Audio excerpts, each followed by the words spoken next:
Hello everyone, नमस्कार। मुझे देख रहे सभी दर्शकों का मैं बीइंग ऑफिशियल यूट्यूब चैनल पर स्वागत करता हूं। आज की क्लास में हम लोग करने वाले हैं 16 अगस्त 2021 की शिफ्ट 3 में जो मैथ्स के 25 क्वेश्चन पूछे गए थे आपसे सीजीएल 2020 के एग्जाम में, वो सारे क्वेश्चन हम लोग सॉल्व करने वाले हैं। डेली प्रैक्टिस सेशन में आपके लिए लेकर आ रहा हूं ताकि आप लोग सीजीएल 2021 के प्री की और सीजीएल 2020 के मेंस की प्रिपरेशन बहुत अच्छे से कर सके। सारे के सारे question based on latest TCS pattern में आपको सॉल्व करा रहा हूं। इससे पहले मैं 5 वीडियो अपलोड कर चुका हूं जिसमें मैं आपको 13 अगस्त शिफ्ट 1, शिफ्ट 2, शिफ्ट 3 और 16 अगस्त को जो शिफ्ट 1 और शिफ्ट 2 में क्वेश्चन आए हैं, टोटल मिला के 125 क्वेश्चन अभी तक हम लोग कर चुके हैं। और इससे पहले मैं सीपीओ 2020, सीपीओ 2019 और सीजीएल 2019 के क्वेश्चन करा चुका हूं। जैसे ही ये खत्म हो जाएंगे, ऑलमोस्ट 28 जनवरी को हम लोग इसको खत्म कर देंगे सीजीएल 2020 के क्वेश्चंस को। तो इसके बाद हम लोग CHSL 2020 और फिर CHSL 2019 के क्वेश्चन करेंगे। मैं प्रतीक सेठी, मेरा सीजीएल प्री में 2019 में 50 आउट ऑफ 50 स्कोर था और मेंस में मेरा 197.5 आउट ऑफ 200 स्कोर था, मैथमेटिक्स में दोनों। और ये हमारे लिंक्स हैं, आप लोग ज्वाइन कर लें। और आज की क्लास को हम लोग शुरू कर लेते हैं, जल्दी कर लेते हैं क्योंकि क्वेश्चन बहुत अच्छे आए हुए हैं इस वाली शिफ्ट में और ऐसे क्वेश्चन पूछे जाने चाहिए ताकि कंपटीशन क्रिएट हो, हर कोई रैंक लेके ना बैठ जाए। ठीक है, क्वेश्चन में पूछा है the average height of some students in a group is 156 centimetre. अगर 5 स्टूडेंट्स और ज्वाइन करते हैं जिनका एवरेज हाइट 160 सेंटीमीटर है, तो एवरेज हाइट सबको मिला के, सभी स्टूडेंट्स को मिला के कितना हो जाएगा? Increases by 0.8 centimetre. मतलब पहले था 156 सेंटीमीटर, तो 0.8 सेंटीमीटर इंक्रीज हो जाएगा। What is the number of students in the group initially? आपने देखा कि इनिशियली जो एवरेज हाइट था वो कितना था? 156। अभी 5 बच्चे नए आए जिनका एवरेज हाइट है कितना? 160 सेंटीमीटर। आपको पता है अगर हम एवरेज पे एलिगेशन लगाएं, अगर हम एवरेज पे एलिगेशन लगाते हैं तो हमारे पास number of students, number of employees, ये सारी चीजें हमारे पास आ जाती हैं। हमने क्या किया, हमने देखा कि पहले जो ग्रुप था, मतलब पहले एक ग्रुप था जिसमें कुछ नंबर ऑफ स्टूडेंट्स थे, हमें नहीं पता कितने थे, उनका एवरेज कितना था? 156 सेंटीमीटर। अभी 5 नए स्टूडेंट्स आए हैं, 5 स्टूडेंट्स और उस ग्रुप में शामिल हुए जिनका एवरेज हाइट 160 सेंटीमीटर है। अब क्या हुआ, जब वो नए बच्चे शामिल हो गए पुराने वाले ग्रुप में, तो क्या हुआ कि 0.8 सेंटीमीटर जो है इंक्रीमेंट आया किसमें? एवरेज हाइट में। तो आपने देखा पहले जो एवरेज हाइट थी पूरे ग्रुप की वो कितनी थी? 156 सेंटीमीटर। अब 5 बच्चों के नए आ जाने से 0.8 इंक्रीमेंट आया है। तो आपने देखा नई जो एवरेज हाइट बन गई वो कितनी बन गई? 156.8। सॉल्व कर लेते हैं। आपने देखा कि अगर मैं 160 में से 156.8 घटाऊं तो कितना आएगा? 3.2। और यहां पे डिफरेंस देखा तो 0.8। आपने देखा कि ये 4:1 बन रहा है, आपने देखा ये 4:1 आ गया। अब आपको पता है ये जो स्टूडेंट्स थे वो कितने थे? 5। मतलब एक की वैल्यू 5 तो 4 की वैल्यू कितनी आ जाएगी? 20। मतलब इनिशियल जो नंबर ऑफ स्टूडेंट्स थे इनिशियली वो कितने थे? 20 थे।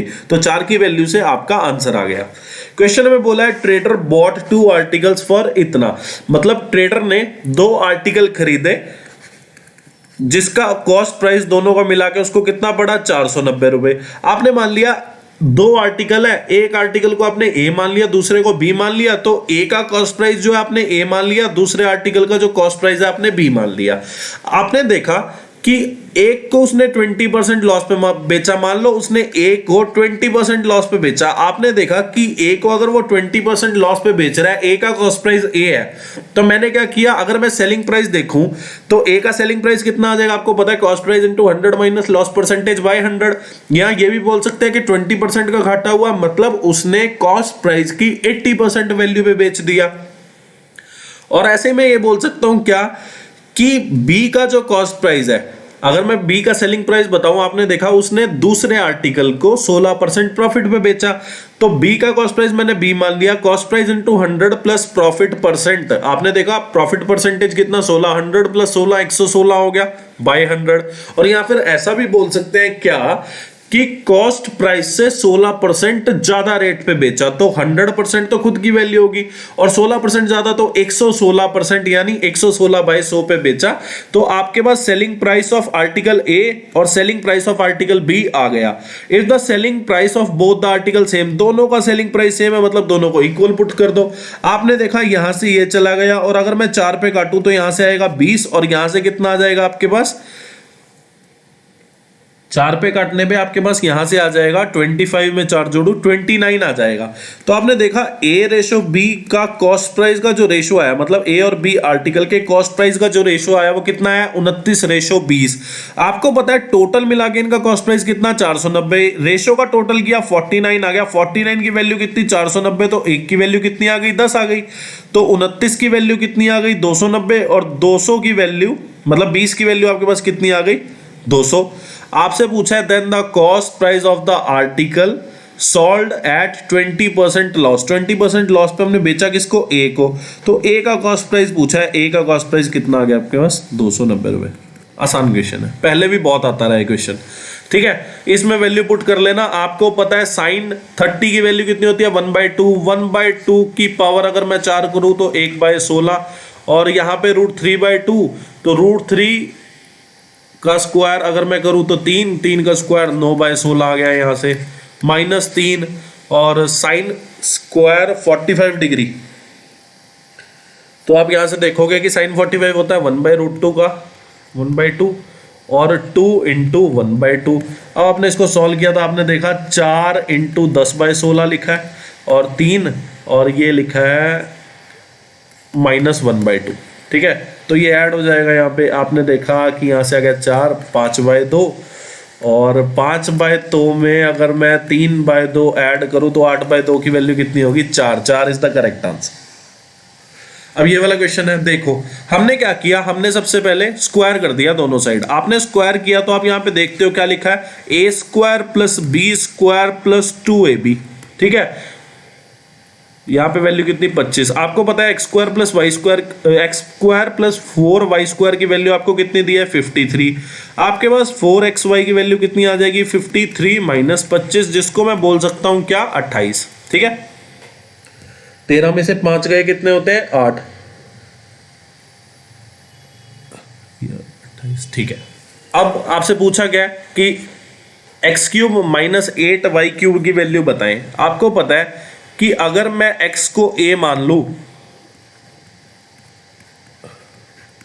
यही लिखा हुआ है, तो आपने देखा a³ - b³ होता क्या है, a - b, और a² + b² + 2ab। 2ab नहीं, प्लस ab खाली, तो यहां पे आ गया कितना आपका, 2xy आ गया। नीचे लिख देता हूं मैं। ठीक है, तो आपको पता है x - 2y की वैल्यू कितनी थी, 5, और x² + 4y² की वैल्यू कितनी है, 53, और 4xy की वैल्यू अगर 28 है तो 2xy की वैल्यू कितनी हो जाएगी आपके पास, 14 हो जाएगी। तो 53 में अगर मैं 14 ऐड कर दूं तो आप देखो 67 हो रहा है, 67 × 5 आपके पास आ जाएगा 335 इज द करेक्ट आंसर। आसान क्वेश्चन है। ठीक है,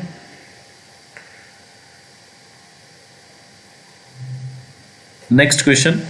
अब ये वैल्यू पुट करना, आंसर निकाल लेना, और यहां से तो आप देख सकते हो साइन a cos b और cos a sin b minus है, तो साइन a - b हो जाएगा, जिसको आप बोलेंगे 60 - 30। ठीक है, sign a cos b - cos a sin b, तो ये कितना हो जाएगा, साइन a - b। अब ये वाला क्वेश्चन आ गया, ये क्वेश्चन भी आप लोग खुद करना। 13 अगस्त 2021 की शिफ्ट 1 में एज इट इज क्वेश्चन आया था, बस वैल्यू में चेंज है। ठीक है, और यही दिया गया था दोनों चीजें, और यही पूछी थी, वैल्यू अलग अलग थी। आप लोग खुद से ट्राई कर लेना। ठीक है, HW आपके लिए। क्वेश्चन में बोला था area of a square shaped field is इतना, ब्रेड्थ जो है रेक्टेंगुलर पार्क की 1/3 है स्क्वायर फील्ड की साइड से, और लेंथ जो है ब्रेड्थ का 2 गुना है। कॉस्ट पूछा है लेवलिंग द पार्क एट ₹15 पर मीटर स्क्वायर। आपने पहली बात तो एक चीज नोटिस कर ली, क्या कि अगर area of square shaped field इतना है, अगर एरिया है 1764 और एरिया की वैल्यू क्या होती है, साइड का स्क्वायर, मतलब एरिया का जो फॉर्मूला होता है स्क्वायर के वो साइड का स्क्वायर होता है। तो साइड कितनी आ गई आपके पास 42 सेंटीमीटर। अब साइड अगर 42 सेंटीमीटर आ गई स्क्वायर शेप्ड फील्ड की, तो आपके पास ब्रेड्थ कितनी आ गई 1/3 of side of square shaped field. तो आपने देखा ब्रेड्थ आपके पास आ गई 14, तो लेंथ कितनी आ गई, लेंथ जो है ब्रेड्थ का 2 गुना है मतलब 28। तो आपके पास एरिया कितना आ गया, आपने देखा कि एरिया जो आपके पास आ रहा है निकल के वो कितना आ रहा है, आपने देखा कि 14 का स्क्वायर 196 और 392 जो है आपके पास एरिया आ जाएगा। ठीक है, आपको बोला है कि cost of levelling the park बताइए, जिसकी कॉस्ट पड़ रही है कितनी 15 रुपए पर मीटर स्क्वायर, मतलब 1 मीटर स्क्वायर का खर्चा कितना है 15 रुपए, और एरिया कितना आया 392 मीटर स्क्वायर, मतलब रेक्टेंगुलर पार्क का इतना एरिया लेवल करना है, तो मतलब 392 मीटर स्क्वायर का खर्चा जो आएगा वो कितना आ जाएगा आपके पास 5880। ठीक है, आसान क्वेश्चन है। अब ये वाला क्वेश्चन है, ये वाला क्वेश्चन बिल्कुल मैच होता है इस वाले क्वेश्चन से। ठीक है, तो आप लोग खुद से करना है ट्राई, और यहां पे आप सीधा देख सकते हो कि ये 2q का क्यूब लिखा हुआ है, तो अगर मैं इसको खोलूं तो a cube minus B cube करूं तो a माइनस बी का होल स्क्वायर प्लस 3a और b। ठीक है, तो आपने देखा p माइनस 2q 3 आ गया, और यहाँ पे 3 का स्क्वायर कितना 9 आ गया, और 6pq 6 5 जा 30, तो 30 इंटू 9 कितना, 30 प्लस 9 कितना हो जाएगा 39 इंटू 3 कितना हो जाएगा 117 इज द करेक्ट आंसर। आसान क्वेश्चन है। क्वेश्चन में बोला है triangle ABC is inscribed in a circle with centre O such that angle ACB equal to 115 degree, O is joined to A, what is the measure of angle OAB।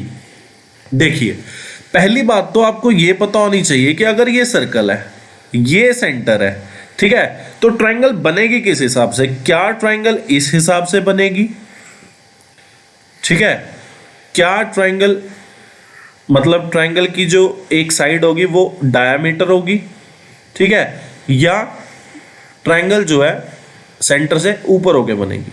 ठीक है, ये चीज पता होनी चाहिए। कैसे पता करेंगे, अब आप एक चीज देखते हो, क्या डायामीटर जो है सर्कमफ्रेंस के साथ 90 डिग्री एंगल बनाता है। ठीक है, तो आपने एक चीज नोटिस करी यहाँ पे कि यार ये जो एंगल है ना ये 90 डिग्री से बड़ा है। अगर मुझे यहाँ पे एंगल मतलब इस हिसाब से, अगर सेंटर के मतलब अगर आप चाहते हो कि ट्राइंगल के अंदर सर्कल का सेंटर आए तो 90 डिग्री से हमेशा छोटा एंगल होगा। ठीक है, अगर आप चाहते हो कि ट्राइंगल के अंदर सर्कल का सेंटर आए तो 90 डिग्री से एंगल हमेशा छोटा होगा। क्यों? क्योंकि अगर मैं ये वाली साइड को डायामीटर भी बनाता हूं तब जाके 90 डिग्री एंगल बनता है। मतलब अगर मैं डायामीटर से नीचे को साइड रखूंगा तो 90 डिग्री से छोटा एंगल रखा होगा, और अगर मैं डायामीटर से ऊपर रखता हूं साइड, मतलब ये वाला डायामीटर है, अगर मैं इससे ऊपर साइड रखता हूं तभी जाके केस बनता है जब एंगल जो है आपका 90 डिग्री से बड़ा होगा। तो आप मान लीजिए, क्या आप मान लीजिए C एक पॉइंट है और आप इसको A इसको B मान लीजिए, और अब आप ट्राइंगल बनाए यहां पर, तो आपने एक ट्राइंगल बना दी। ठीक है, अब ट्राइंगल ABC जो है इंस्क्राइब्ड अ सर्कल, सेंटर जो है कुछ यहां कहीं होगा O। ठीक है, एंगल ACB की वैल्यू आपको दी है 115 डिग्री। आपको पता है कि अगर एक कॉर्ड, मतलब अगर मैं बात करूं AB की, एक कॉर्ड जो सरकमफ्रांस पे एंगल बनाती है, मतलब कोई कॉर्ड है, मान लीजिए AB एक कॉर्ड है, अगर सरकमफ्रांस के किसी पॉइंट पे एंगल बनाएगी, जितना भी एंगल बनाएगी उससे 2 गुना एंगल वो सेंटर पे बनाएगी। मतलब अगर 115 डिग्री एंगल किसी कॉर्ड ने सरकमफ्रेंस के किसी पॉइंट पे बनाया है, तो अगर वही कॉर्ड सेंटर पे कोई एंगल बनाती है तो वो उस सरकमफ्रेंस के एंगल का 2 गुना होगा, मतलब 230 होगा। अगर 230 ये कंप्लीट एंगल होता है 360, तो यहाँ पे कितना आ जाएगा 130 डिग्री। अब आपको पता है OA इक्वल टू OB, क्यों? क्योंकि दोनों रेडियस है। अगर दो साइड इक्वल है तो इनके सामने वाले एंगल भी इक्वल हो जाएंगे। अब आपको पता है sum of all angle of triangle कितना 180, एक एंगल 130 को गया तो बचे हुए कितने, दोनों एंगल का जोड़ कितना हो जाएगा 50। दोनों एंगल इक्वल है तो ये भी 25 डिग्री हो जाएगा, ये भी 25 डिग्री हो जाएगा। क्वेश्चन में बोला है Sameer and Puneet can complete the same work in 10 days and 15 days. ठीक है, सबसे पहले तो मैंने ये देखा कि समीर जो है 10 दिन में काम कर देता है, पुनीत जो है उसी काम को 15 दिन में कर देता है। तो सबसे पहले मैं ये चेक करूंगा कल की तरह कि दोनों अगर साथ में मिलके काम करें तो कितने दिन में कर देंगे। आपने देखा कि समीर और पुनीत अगर साथ में मिलके काम करें तो टोटल टाइम आपके पास था, आपने क्या किया, एलसीएम लेके टोटल वर्क निकाल लिया और वनडे वर्क निकाला। कैसे? Total work by total time, total work by total time. तो आपने देखा समीर और पुनीत साथ में मिलके टोटल काम कितने दिन में खत्म कर देंगे। आपने देखा कि अगर आपको टोटल टाइम निकालना है तो टोटल वर्क और एक दिन में कितना काम कर लेते हैं, समीर करता है 3, पुनीत करता है 2। तो आपने देखा 30/5 कितना, 6। मतलब अगर साथ में मिलके वो दोनों अगर उसी काम को करें तो 6 दिन में खत्म कर देंगे। क्वेश्चन में बोला after working together for 3 days Sameer and Puneet involved Ashok. 3 दिन काम करने के बाद, मतलब आपने देखा कि टोटल काम अगर 6 दिन में खत्म कर देते हैं तो 3 दिन में उन्होंने कितना काम कर लिया होगा। आपने देखा कि यार उन्होंने ना 3 दिन में 1/2 काम कर लिया। अगर टोटल काम का 1/2 काम कर लिया तो काम रह कितना गया, 1/2। अब उन्होंने अशोक को इन्वॉल्व कर लिया जब काम बचा था आधा, मतलब जब काम आधा बचा था तब उन्होंने अशोक को इन्वॉल्व कर लिया। क्वेश्चन में बोला the work was completed in total 5 days.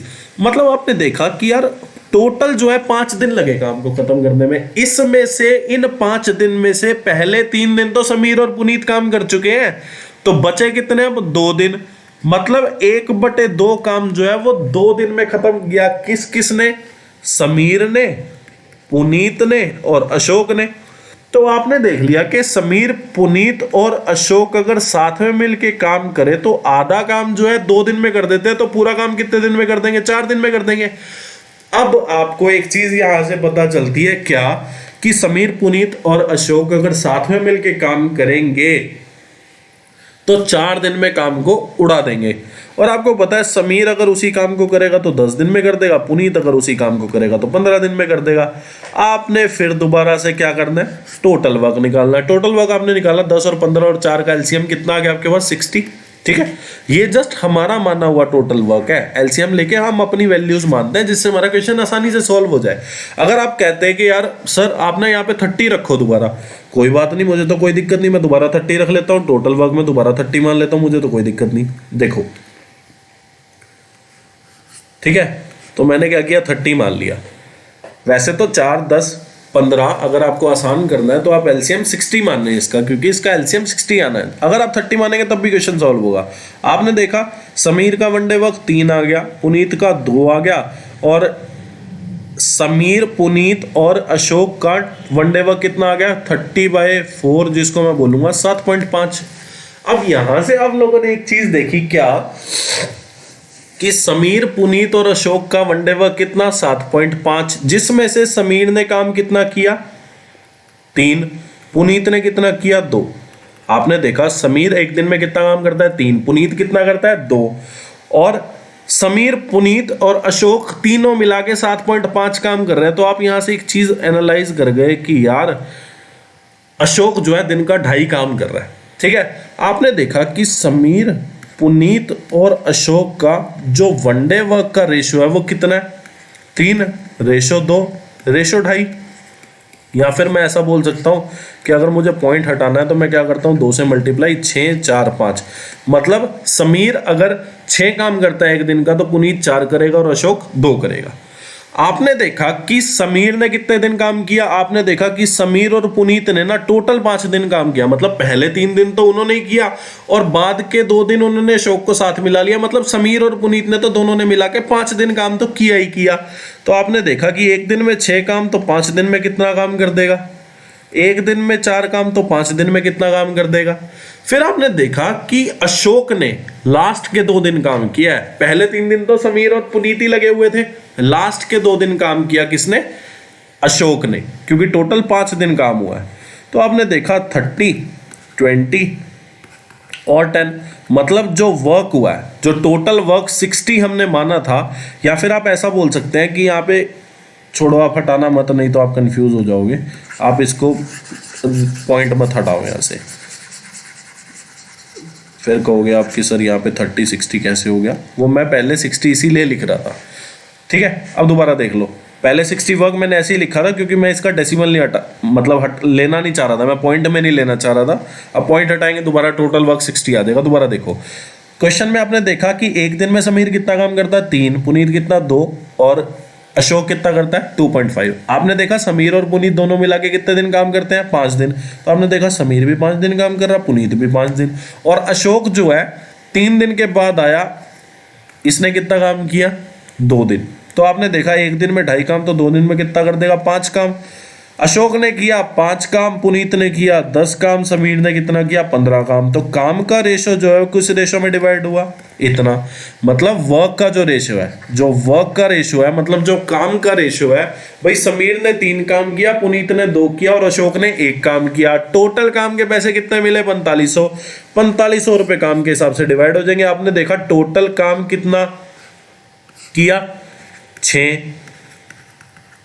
उसके पैसे कितने मिले 4500, तो एक के कितने मिलेंगे 1500 रुपए, नहीं एक के 1500 थोड़ी, एक के तो 1500 के आधे मिलेंगे 750 रुपए। ठीक है, तो अशोक को जो काम करने के पैसे मिले हैं मतलब एक की वैल्यू आपके पास कितनी आ गई 750 रुपीज। अब ये वाला क्वेश्चन आ गया, आपने देखा साइन 2a प्लस बी। आप क्या करो पहले इन दोनों को सॉल्व कर लो फिर इन दोनों को कर लो। आपने देखा कि अगर मैं साइन के हिसाब से देखूं तो आप देखो कि साइन 60 डिग्री की वैल्यू है ये और कॉस 30 डिग्री की वैल्यू है। ठीक है, तो आपने देखा 2a प्लस बी बाई 2 की वैल्यू जो है आपके पास 60 डिग्री आ रही है, और अगर मैं कॉस के हिसाब से रिलेट करूं तो 2a माइनस बी बाई 2 की वैल्यू कॉस 30 मतलब यहाँ पे 30 डिग्री आ रही है। सॉल्व कर लो, 2a प्लस बी कितना हो गया 120 और 2a माइनस बी कितना हो गया 60। तो आपने दोनों को जोड़ा तो 4a 180 और a की वैल्यू आपके पास कितनी आ गई 45। अगर a की वैल्यू 45 आ गई तो 2a 90 हो जाएगा, तो b की वैल्यू कितनी होगी आपके पास 30 डिग्री। अब 45 में से 30 गया कितना 15, मतलब a माइनस बी कितना 15 और 3 इंटू 15 कितना 45, तो साइन 45 डिग्री की वैल्यू कितनी 1/√2। अब ये वाला क्वेश्चन है आप लोग खुद से करना, बहुत करा दी मैंने सिंप्लीफिकेशन के क्वेश्चन। अब ये वाला क्वेश्चन बहुत इंपॉर्टेंट है, देखो बहुत अच्छा क्वेश्चन और बहुत इंपॉर्टेंट, और ये क्वेश्चन मैं सेम टू सेम करा चुका हूं बोट एंड स्ट्रीम में। ठीक है, देखो सबसे पहले आपने क्या देखा कि एक बोट है, पहले जो है अपस्ट्रीम जाती है कितना 27 किलोमीटर, डाउनस्ट्रीम जाती है 33 किलोमीटर, टाइम लगता है 6 घंटे। In the same time it can go 36 kilometre upstream, 22 kilometre downstream, time फिर भी 6 लगता है। क्यों? सेम टाइम लगा 36 किलोमीटर अपस्ट्रीम और 22 किलोमीटर डाउनस्ट्रीम जाने में। आपने क्या किया, आपको पता है ये लिखा है डिस्टेंस, ठीक है, ये लिखा है डिस्टेंस, आपको चाहिए distance upon speed, distance upon time. तो आपके पास क्या आएगा, टाइम ऑफ अपस्ट्रीम और टाइम ऑफ डाउनस्ट्रीम दोनों को मिला के आपके पास टोटल टाइम आ जाएगा। अब टाइम ऑफ अपस्ट्रीम कैसे आएगा, आपको पता है टाइम ऑफ अपस्ट्रीम क्या होता है, distance by speed of upstream, और टाइम ऑफ डाउनस्ट्रीम कैसे आता है, distance upon side speed of downstream. तो डिस्टेंस तो आपके पास दोनों बार लिखा है कि अपस्ट्रीम इतना चला, डाउनस्ट्रीम इतना, अपस्ट्रीम इतना चला, डाउनस्ट्रीम इतना। आपको स्पीड पता करनी है, आपने लेट करना शुरू करो। आपने देखा 33 और 22 दोनों का ना एक कॉमन मल्टीपल है क्या 11, आपने ना लेट कर लिया कि यहाँ पे जो वैल्यू आएगी 11 आएगी, मतलब स्पीड ऑफ डाउनस्ट्रीम जो होगी वो 11 होगी आपके पास, आपने लेट कर लिया। आपने देखा कि अगर स्पीड 11 होती है, डिस्टेंस है 33, तो टाइम कितना लगेगा, आपने देखा टाइम लगेगा 3। टाइम क्या होता है, डिस्टेंस अपॉन स्पीड, 33/11 कितना हो गया 3 आ गया। अगर यहाँ 3 आ गया, टोटल टाइम लग रहा है 6, तो यहाँ पे भी टाइम 3 ही लगा हुआ 3 घंटे। यहाँ पे टाइम 3 घंटे तब लगेगा जब यहाँ पे 9 वैल्यू होगी, मतलब अगर मैं 27/9 करूंगा तभी जाके 3 आएगा ना। अब आप चेक कर लो कि जो मैंने यहाँ पे 11 वैल्यू मानी जिससे कि वैल्यू मेरी 9 आई, क्या वो सही है। अगली इक्वेशन से आपने देखा कि अगर मैं 36/9 करूँ, 22/11 करूँ, यहाँ से आ गया टाइम 2 घंटे, यहाँ से आया 4 घंटे, 4 में 2 जोड़े कितना आ गया 6 घंटे, मतलब मेरी स्पीड ऑफ अपस्ट्रीम जो है वो कितनी है 9 किलोमीटर पर आवर, और स्पीड ऑफ डाउनस्ट्रीम जो है वो मेरी कितनी है 11 किलोमीटर पर आवर। आपसे पूछा है क्या, how much time will it take to go 36 kilometre upstream and 44 kilometre downstream. आपने देखा 36 kilometre upstream distance by speed of upstream और 44 किलोमीटर डिस्टेंस डाउनस्ट्रीम का है, तो डिस्टेंस अपॉन डाउनस्ट्रीम, मतलब आपके पास टाइम ऑफ अपस्ट्रीम और टाइम ऑफ डाउनस्ट्रीम निकालेंगे कैसे? टाइम ऑफ अपस्ट्रीम क्या होगा? Distance by speed of upstream कितनी? 9 आ गई। Distance by speed of downstream कितनी? 11 आ गई। तो आपके पास टोटल टाइम आ गया कितना? 8 घंटे, क्योंकि आपको डाउनस्ट्रीम ट्रेवल करने में 4 घंटे लगे, अपस्ट्रीम ट्रेवल करने में आपको 4 घंटे लगे। बढ़िया क्वेश्चन है। देखो ये वाला क्वेश्चन है, इससे पहले भी हम लोग ये क्वेश्चन कर चुके हैं। यहाँ पे मार्क प्राइस ना भी देता हम तब भी कर देते। हम इस हद तक के अच्छे खिलाड़ी हैं किसमें? प्रॉफिट लॉस और डिस्काउंट में। देखो आपको मैंने एक फॉर्मूला बताया था कि आप प्रॉफिट जो होता है वो mark minus discount minus mark into discount bye 100 होता है। ठीक है, आपको पहले क्या दिया है? पहले दिया कि 16% अगर डिस्काउंट दे हर आइटम में तब भी वो 8% का प्रॉफिट कमा लेगा। आपने देखा प्रॉफिट 8, मार्क प्राइस आपको पता नहीं भाई मार्क कितना किया उसने ऊपर, मतलब मार्क परसेंटेज क्या होता है कि कॉस्ट प्राइस से ऊपर उसने कितना मार्क किया। ठीक है, तो हमें तो ये दे नहीं रखा कि कितना ऊपर उसने मार्क कर दिया। डिस्काउंट जो है आपको 16 दे रखा है, 16 इंटू एम बाई 100। तो आपने देखा ये इधर चला गया तो यहाँ गया 24, और अगर मैं इसको काटूँ ये गया 4 पे और ये गया 25 पे। 25 माइनस 4m, तो 25m माइनस 4m कितना हो जाएगा? 21m बाई 25, और यहाँ कितना आ गया? 7, और यहाँ कितना आ गया? 8। तो m की वैल्यू कितनी आ गई? 200 बाई 7। ठीक है, अब आपको बोला है क्या कि अगर वो डिस्काउंट 8% दे 16% की बजाय तो प्रॉफिट परसेंटेज बताओ। आपने देख लिया कि मार्कअप कितना हुआ है? 200 बाई 7। डिस्काउंट कितना देना है? 8, और m इंटू डी बाई 100। ठीक है, तो आपने सॉल्व कर लिया। 200 बाई 7 और माइनस 16 बाई 7, तो आपने देखा 184 बाई 7 माइनस 8 आ गया। ठीक है, तो 7 8 56 को अगर मैं 184 से घटाऊंगा तो 128 बाई 7 आ जाएगा। और अगर मैं इसको सॉल्व करूं तो 7 1 7 और 58 आ गया तो 56, और 0.2 आ गया तो 2 आ गया तो 0.29 हो जाएगा। ठीक है, बहुत क्लोज है ऑप्शन भी, तो 18.29 is the correct answer. Question में बोला ही ना सर्कल विद सेंटर हो, मान लीजिए कहीं यहाँ पे सेंटर है, थोड़ा ऊपर ले रहा हूं मैं सेंटर, ए बी और सी डी दो पैरेलल कोड्स हैं ऑन द सेम साइड। आपने देखा कि अगर ये वाला कोड इस साइड है, सेंटर के नीचे है, तो अगला कोड भी सेंटर के नीचे ही होगा। क्यों? क्योंकि दोनों सेम साइड पे हैं। ए बी की वैल्यू दे रखी है आपको 12। आपको पता है ये कोड की लेंथ छोटी लग रही है, ये कोड की लेंथ बड़ी लग रही है, तो ए बी और सी डी आपको पता चल गया कि ऊपर वाला सी डी है, नीचे वाला ए बी है। इसकी लेंथ जो है 12 है और इसकी लेंथ जो है 18 है। ठीक है, and the distance between the कोड A B and C D is 3 centimetre. Find the radius of the circle. सबसे पहले तो आपने क्या किया, आपने जो है सेंटर से जो है परपेंडिकुलर घेर दिया दोनों कोड पे। ठीक है, तो आपको पता है अगर आपने परपेंडिकुलर घेर दिया तो इन दोनों की वैल्यू इक्वल और इन दोनों की वैल्यू इक्वल। 18 टोटल है तो ये 9 हो गया, ये भी 9 हो गया। 12 टोटल है तो ये 6 हो गया, ये 6 हो गया, और इन दोनों कोड के बीच का डिस्टेंस आपको दिया कितना? 3। सॉल्व कर लो। आपने देखा कि अगर मैं O और D को मिला दूं तो ये रेडियस है, और अगर मैं O और B को मिला दूं वो भी रेडियस है। ठीक है, और अगर मैं इसको x मान लूं, मतलब ये जो पॉइंट है आप मान लो कि ये E हो गया, ये F हो गया। ठीक है, तो आपने OF को क्या मान लिया? x मान लिया। आपको पहली ट्राइंगल OFD से पता चल रहा है क्या? ट्राइंगल OFD से आपको ये पता चल रहा है कि हाइपोटेन्यूज का स्क्वायर इक्वल टू परपेंडिकुलर का स्क्वायर प्लस बेस का स्क्वायर। फिर आपको ट्राइंगल OEB से क्या पता चल रहा है कि हाइपोटेन्यूज का स्क्वायर इक्वल टू परपेंडिकुलर का स्क्वायर प्लस बेस का स्क्वायर।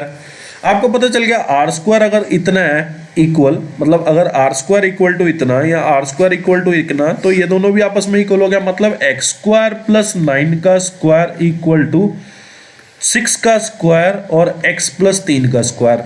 अब बेवकूफ लोग क्या करेंगे, मतलब बेवकूफ लोग नहीं कह सकते, जिनकी प्रैक्टिस नहीं है वो क्या करेंगे यहाँ पे, वो यहाँ पे आकर देखेंगे कि सर मैं क्वाड्रेटिक बन गया, इसको सॉल्व करूं, और मैं क्वेश्चन को ना छोड़ देता हूँ क्योंकि लेंथी हो जाएगा। आप क्वाड्रेटिक इसको बनाओ ही मत, आप क्या कंपैरिजन करना शुरू करो। आपने देखा कि अगर x की वैल्यू 6 आ रही है मतलब अगर मैं x की वैल्यू देखूं, x square plus 9 square equal to 6 square plus x plus 3 का होल स्क्वायर है। मतलब अगर मैं देखूं कि x की वैल्यू, ये साफ साफ झलकार है कि x की वैल्यू तो 6 है। कैसे पता चला? x की वैल्यू अगर 6 है, मैं इन दोनों को रिलेट करूं, अगर मैं इन दोनों को रिलेट करूं, अगर मैं देखूं x स्क्वायर को 6 स्क्वायर से रिलेट करके, तो x equal to 6। Cross check अगर मुझे करना है तो मैंने यहाँ पे 6 रखा, 6 प्लस 3 9 का स्क्वायर, मतलब इधर भी 6 स्क्वायर प्लस 9 स्क्वायर लिखा है और उधर भी 6 स्क्वायर प्लस 9 स्क्वायर लिखा है। मतलब मेरे पास x की वैल्यू आ चुकी है कितनी? 6। अब आप चाहे इससे निकाल लो, चाहे आप इससे निकाल लो। आपने क्या किया? इससे निकाल लिया। आर स्क्वायर मतलब दोनों से सेम ही आएगा, इक्वल टू एक्स की वैल्यू कितनी? 6 का स्क्वायर प्लस 9 का स्क्वायर। यहां से आ गया 81 और यहां से कितना आ गया? 36। 81 में आपने 36 जोड़ा था, कितना आ गया? 117। 117 क्या होता है? 13 इंटू 9 मतलब 3√13 is the correct answer. Radius आ गई आपके पास। क्वेश्चन में बोला फोर्थ प्रोपोर्शन इन 3 नंबर का सेम है थर्ड प्रोपोर्शन इन 2 नंबर का। आपको पता है फोर्थ प्रोपोर्शन क्या होता है? ये पहला नंबर ए बी सी और ये कितना? ए और बी। आपको पता है फोर्थ प्रोपोर्शन क्या होता है? B C by A. Third proportion क्या होता है? B square by A. Solve कर लो। के की वैल्यू आपके पास कितनी आ गई? 4। क्वेश्चन बोला in triangle A B C D जो पॉइंट है ए सी पे है। हमने देखा ट्रायंगल ए बी सी जो है, डी एक पॉइंट है ए सी पे, डी मिड पॉइंट है, सॉरी। तो हमने क्या देखा यहां पे? डी जो है मिड पॉइंट है।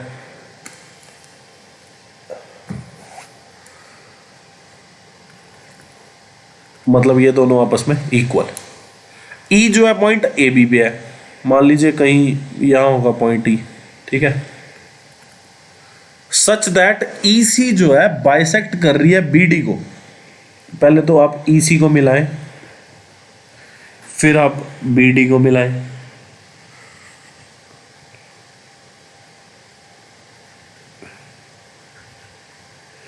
ठीक है, तो बी डी को बाइसेक्ट कर रही है, मतलब ये दोनों आपस में इक्वल हो गई। ए ई की लेंथ जो है आपको 30 सेंटीमीटर दी हुई है, मतलब यहां से लेके यहां तक आपका 30 सेंटीमीटर ई बी की लेंथ आपसे पूछी है। ठीक है, सॉल्व करना शुरू करते हैं। आप एक चीज यहां पे देख सकते हैं कि यार मैं कुछ ऐसा करूं कि मतलब अगर मैं एक पैरेलल लाइन ही ड्रॉ कर दूं। पैरेलल लाइन में क्या ड्रॉ करता हूं? मैंने क्या किया, यहाँ पे आपने देखा कि एफ पे काटा इसने, तो हमने क्या किया, एक पैरेलल लाइन ड्रॉ कर ली। किस किस के पैरेलल की है? हमने जो है पैरेलल कर ली ईसी के ड्रॉ, मतलब ईसी के ड्रॉ पैरेलल हमने एक लाइन ड्रॉ कर ली। हमने क्या किया, ईसी ये लाइन है, इसके पैरेलल हमने एक लाइन ड्रॉ कर ली जिसको हमने बोल दिया जीडी। ठीक है, हमने क्या किया कि जीडी जो है पैरेलल टू ईसी एक ड्रॉ कर ली अपनी तरफ से। आपको पता है कि डी जो है मिड पॉइंट है, आपको पता है डी जो है मिड पॉइंट है किसका? एसी का। और जीडी जो है वो पैरेलल है किसके? जीडी जो है वो पैरेलल है किसके? पैरेलल है ईसी के। तो आप एक बात बोल सकते हैं कि जी भी मिड पॉइंट होगा। मैंने आपको ये पहले भी बताया था जब मैंने आपको सीजीएल 19 के क्वेश्चन कराए थे कि अगर एक ट्राइंगल है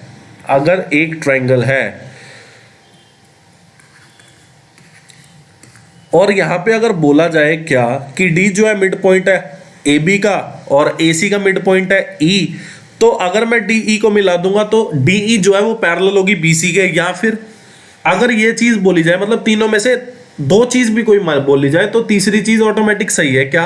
या तो उसने बोल दिया कि डी जो है मिड पॉइंट है और D E parallel to B C है, तो तीसरी चीज जो है वो मेरे ऑटोमेटिकली क्लियर है क्या कि ई भी मिड पॉइंट होगा। अगर वो बोले कि ई मिड पॉइंट है, D E parallel to B C है, तो डी मिड पॉइंट होगा। अगर वो बोल दे कि डी भी मिड पॉइंट, ई भी मिड पॉइंट, तो आप लोग समझ जाएंगे क्या कि डी सी जो डी ई जो है वो पैरेलल हो जाएगी किसके? बी सी के। अब ऐसे ही आपने देखा कि जी भी है, जो मतलब जी भी जो है या जी जो है वो क्या होगा? मिड पॉइंट हो जाएगा किसका? ए ई का। तो आप लोग समझ गए कि ए जी की वैल्यू भी 15 आ जाएगी और जी ई की वैल्यू भी 15 आ जाएगी। पहले तो ये चीज समझे। उसके बाद आपने देखा कि जी डी जो है पैरेलल टू ई सी है, तो जी डी जो है वो पैरेलल टू ई एफ भी होगी। जी डी जो है पैरेलल टू अगर ई सी है तो जी डी जो है पैरेलल टू ई एफ भी होगी। तो मैं अगर बात करूं ट्राइंगल पहले मैं कौन सी ट्रायंगल की बात कर रहा था, ट्रायंगल एईसी की। अब मैं बात कर रहा हूं ट्रायंगल बीजीडी की।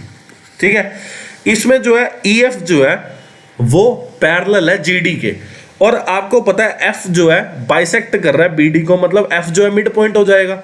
अगर दोनों को एफ इक्वल पार्ट में बांट रहा है तो एफ मिड पॉइंट हो गया। अगर एफ मिड पॉइंट है, एफ ई जो है पैरेलल टू जीडी है, तो आपने देखा ई भी मिड पॉइंट होगा किसका, बीजी का।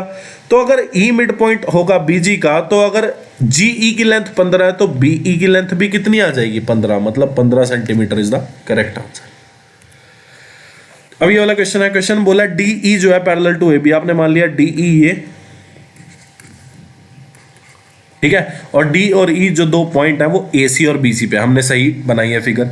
अब क्वेश्चन बोला है एडी की लेंथ, आपने देखा, आपको पता है क्या कि जब भी डीई पैरेलल टू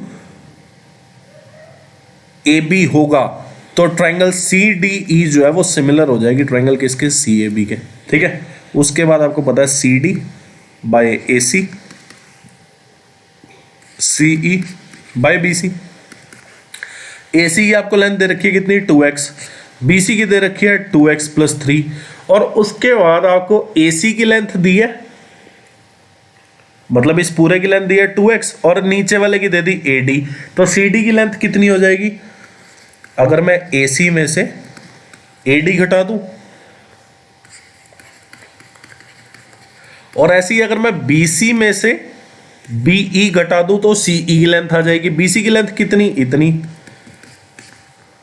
तो सी, अगर मुझे सीई की लेंथ निकालनी है तो बीसी में से मैंने बीई घटा दिया, बीई की लेंथ कितनी है, इतनी, x माइनस 2।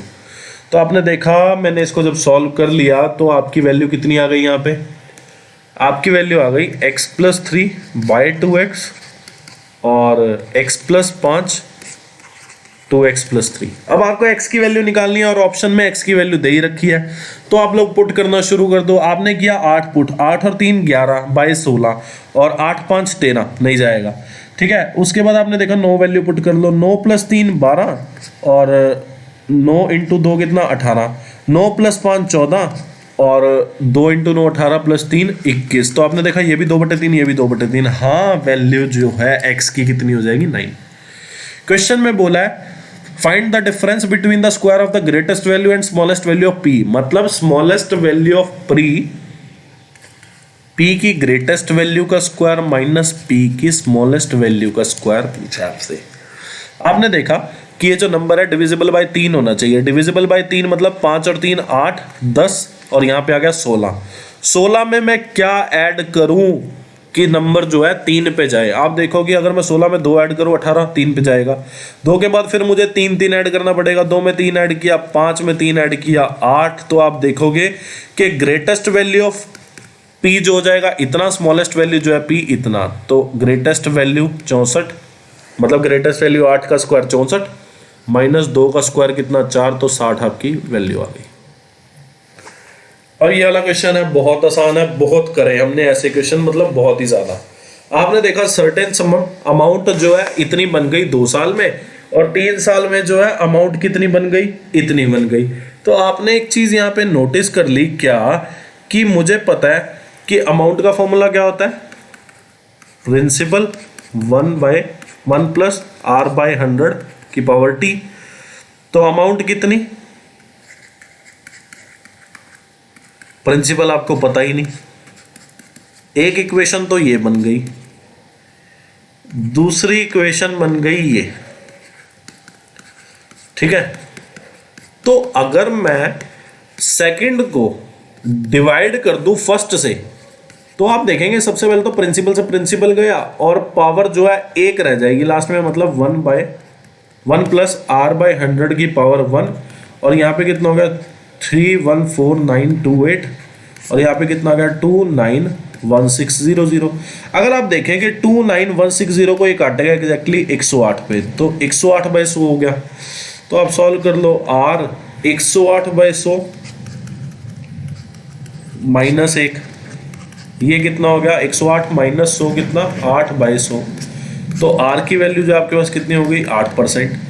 ठीक है, how much will be the simple interest on 40,000 रुपए at the same rate for 2 years. तो आपके पास रेट आ गया, सिंपल इंटरेस्ट आपने बताना है। प्रिंसिपल कितना है 40,000, principal into rate into time by 100, तो 8 चौक 32 दूनी 64, 64 ये आ जाएगा आपका करेक्ट आंसर। क्वेश्चन में बोला if a number is first increased by 15% then reduced by 15%, result इतना आ गया। अगर सेम नंबर को हम लोग पहले रिड्यूस करें फिर इंक्रीज करें फिर रिड्यूस कर दें तो रिजल्टिंग नंबर क्या होगा। देखिए आपने माना कि ओरिजिनली जो नंबर है वो x है, ठीक है, ओरिजिनली जो नंबर है वो x है, पहले क्या हुआ 15% इंक्रीज हो गया, मतलब 100 प्लस 15/100 कितना आ गया 115/100। फिर आपने देखा 15% रिड्यूस हो गया, मतलब अपनी वैल्यू से 15%, मतलब उसकी वैल्यू कितनी रह गई 85%, 782। आपने देखा कि पहले तो 20, 23 और 20 और ये कितना 17 आ गया, 23 इंटू 17 कितना होता है 391, तो 391 को ये एग्जैक्ट 2 पे काटेगा। x की वैल्यू कितनी आ गई आपके पास 800। अब इसमें क्या है, आपको पहले रिड्यूस करना है 25%, तो 25% अगर आप रिड्यूस करो मतलब 75% वैल्यू रह गई, फिर इंक्रीज कर देना है, मतलब जो वैल्यू आएगी 25% रिड्यूस करके उसको इंक्रीज करना है 25%, मतलब 125/100 ये वैल्यू आएगी। 25% रिड्यूस करके अब इस वैल्यू को 25% इंक्रीज करना है, फिर अब जो वैल्यू आएगी मतलब ये वाली वैल्यू, इसको 20% रिड्यूस करना है। ऐसे ही हमने पहले किया था, ठीक है। तो अब सॉल्व कर लो। आपने देखा ये गया पहले तो, और उसके बाद ये 4 आ गया, ये 5 आ गया और ये गया 25 पे, ये 3 आ गया, ये 4 आ गया, ये 4 से 4 गया, तो 25 इंटू 24 कितना होगा 600 is the correct answer. 25 into 24 कितना होता है 600 ही होगा। एक सेकेंड, 25 इंटू 20 500, 400, 600 करेक्ट आंसर, ठीक है। तो यहां से हमारा जो है खत्म होते हैं क्वेश्चंस, डीआई के क्वेश्चन शुरू होते हैं। क्वेश्चन में बोला है in a factory there are 39 workers, मतलब अगर मैं इन सारे वर्कर को जोड़ू तो ये कितने हैं 39, ठीक है। और who have been categorised in on the basis of the range of their daily wages. Daily wages का जो है मल्टीपल ऑफ 100 में है, मतलब इसको भी डेली वेजेस को 100 से मल्टीप्लाई, मतलब ये मल्टीपल ऑफ 100, ये 200 है, ये 300 है, ये 400 है, ये 500 है, ये 600 है, ये 700 है, ठीक है। It is insured that daily wages of number of no worker is an exact multiple of 100, the distribution is presented through the given histogram, ठीक है। दो मैनेजर को अगर एंगेज किया जाए, if 2 managers are engage to supervise the worker, मतलब 39 तो worker है, 2 मैनेजर आ गए, तो टोटल कितने बंदे हो गए, पहली बात तो 41, टोटल कितने बंदे हो गए आपके पास 41। उसके बाद आपको बोला जाए क्या, आपको बोला जाए कि उनका जो डेली वेज का रेंजिंग है वो कितना है, बिटवीन 700 से 800। What will be the average daily veg. Average daily veg आपने देखा कि 700 से 800 का अगर उसका रेंज है, किसका डेली वेजेस का अगर उसका रेंज है, तो एवरेज कितना हो जाएगा, आपने देखा 700 प्लस 800 बाय 2 हो जाएगा एवरेज, तो कितना हो गया एवरेज 750। और ऐसे ही 2 और 3, मतलब 200 और 300 का एवरेज कितना हो जाएगा 250, 350, 450, 550, और 600 से 700 के बीच में एवरेज कितना हो जाएगा 650। अब इसको सॉल्व कर लो। आपने देखा 250 आ गया एवरेज, तो 250 को नंबर ऑफ वर्कर से हमने मल्टीप्लाई कर दिया, नंबर ऑफ वर्कर कितने हैं 5। फिर आपने देखा कि 350 पे नंबर ऑफ वर्कर कितने हैं 9, 450 पे नंबर ऑफ वर्कर 12, 550 पे नंबर ऑफ वर्कर 11, 650 पे नंबर ऑफ वर्कर 2, और इसके अलावा 2 मैनेजर भी हैं जिनका एवरेज कितना है 750, ठीक है जी। तो अब आपने इसको सॉल्व कर लिया तो आपने देखा कि ये कितना आ जाएगा, टोटल मिला के मैंने पहले किया है 1250 है यहाँ से, और यहाँ से आपके पास 5400 और 5,605 0 और 1300 और 1500 आपके पास टोटल मिला के आ जाएगा 18650। अब ये तो हो गया total number of income of all the members of the factory. आपसे पूछा है मतलब टोटल डेली वेज आ गया आपके पास, total daily wage of all members of staff of the factory. All member है कितने 41, तो आपने देखा टोटल डेली वेजेस इतना, नंबर ऑफ वर्कर्स जो है या number of all member of staff of the factory कितना 39 में 2 जोड़े 41, तो आपके पास एवरेज आ गया सॉल्व करके इसको एवरेज आ जाएगा आपके पास ₹454.87 कुछ, और आपने देखा कि ये राउंड ऑफ करके ₹455 के करीब आएगा। तो this one is the correct answer. What is the ratio of average export? Export जो है वो ये है, ठीक है, और इंपोर्ट जो है वो ये है। तो इंपोर्ट बाद में रखना, एक्सपोर्ट पहले। जोड़ दो 820 में 550 अगर आप जोड़ो, 820 में अगर आपने 550 जोड़े,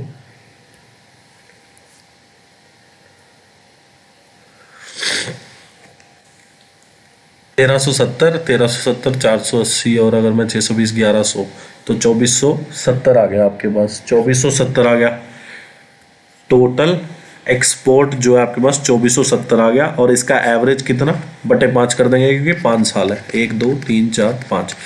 तो एवरेज एक्सपोर्ट जो आपके पास आया है वो total by number of years. तो टोटल कितना 2470 करोड़, ईयर कितने 5, और इधर से आपके पास आ जाएगा 350, 380 कितना हो गया 730 में 420 अगर मैं जोड़ूँ 1150 में, अगर मैं ये जोड़ दूँ 1600, और 2180 आ गया। 2180 को डिवाइड करेंगे 5 से, आपके पास एवरेज आ जाएगा। तो सबसे पहले तो आप 5 ही काट दो, और ये काट दिया तो 247 ratio 218 is the correct answer. Question में बोला by what percentage is the total number of boys in art stream more than the total number of boys in science stream. Science stream में टोटल नंबर ऑफ बॉयज कितने, इतने, और art stream में इतने। कब से कब तक, 2012 से 2020 तक। तो आप जोड़ दो। आपने जोड़ा तो आपने देखा यहां से कितना आ जाएगा आर्ट स्ट्रीम में 90 और 120, यहाँ से आपके पास आ गया 210, ठीक है।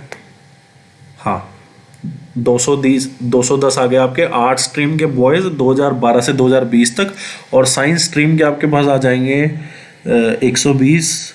यहाँ पे आ गया आपका साइंस स्ट्रीम के कितने आ गए बॉयज़, 200, ठीक है। तो बोला है by what percentage more than, कितने ज़्यादा है, 10 ज़्यादा है। किससे, साइंस स्ट्रीम वालों से 5% ज़्यादा है, ठीक है। लास्ट क्वेश्चन में बोला है what is the average production